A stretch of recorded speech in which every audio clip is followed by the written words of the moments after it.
దేవుని యొక్క ప్రశస్తమైన నామంన మీ అందరికీ వందనాలండి. మరి బాల్టిక్ సీ పైన నేను ప్రయాణం చేస్తున్నాను. అనుకోకుండా నేను 1 అవర్ చేయాల్సిన జర్నీ 2 గంటలు చేయాల్సిన పరిస్థితి వచ్చింది. అప్పుడు నాకు ఒక వచనం గుర్తొచ్చిందండి. యేసుప్రభుల వారితో చాలాసార్లు శిష్యులు ప్రయాణం చేశారు. మరి ప్రయాణం చేసినప్పుడు కూడా నాకు ఒక విషయం ఏం గుర్తొచ్చిందంటే, శిష్యులు మరి పడవలో ఉన్నప్పుడు అక్కడ యేసుప్రభు కూడా వారితో ఉన్నప్పటికీ కూడా అక్కడ తుఫాన్ రావడం వలన వీళ్ళు శిష్యులు ప్యానిక్ అయిపోయినారు.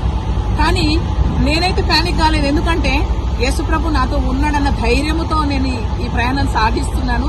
నాకు తెలుసు నా తండ్రి తప్పకుండా నన్ను క్షేమంగా చేరుస్తారని. మరి 2 గంటల ప్రయాణం వెళ్ళడానికి మళ్ళీ పోవడానికి 2 గంటలు 4 గంటల ప్రయాణం నేను చేశాను. మరి 4 గంటల ప్రయాణంలో నాకు ఏం గుర్తొచ్చిందంటే, యేసుప్రభుల వారు చాలాసార్లు ఈ పడవ ప్రయాణం చేశారు. ఎట్లా చేసింటారు ప్రభుల వారు అని అనుకున్నానండి. అందుకే ఈ మాట మీతో పంచుకోవాలనే ఆశతో మీ ముందుకు వచ్చాను.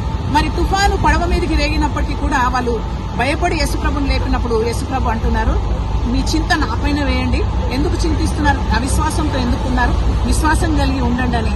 గాలిని సముద్రమును అంచిన దేవుడు నా పక్షాన ఉన్నాడన్నటువంటి ఆ ధైర్యంతో మరి ఈరోజు మీతో మాట్లాడడానికి దేవుడు కృప చూపించినందుకు, మరి దేవుడు గాలిని సముద్రాన్ని కూడా అణిచివేస్తాడన్నటువంటి విశ్వాసంతో నేను కూడా మళ్ళీ తిరిగి క్షేమంగా చేరడానికి దేవుడికి ఇచ్చిన కృపను బట్టి దేవుడికి వందనాలు చెల్లిస్తూ దేవుడి మాటలు దీవించిన దాకా ఆమెను వందనాలండి.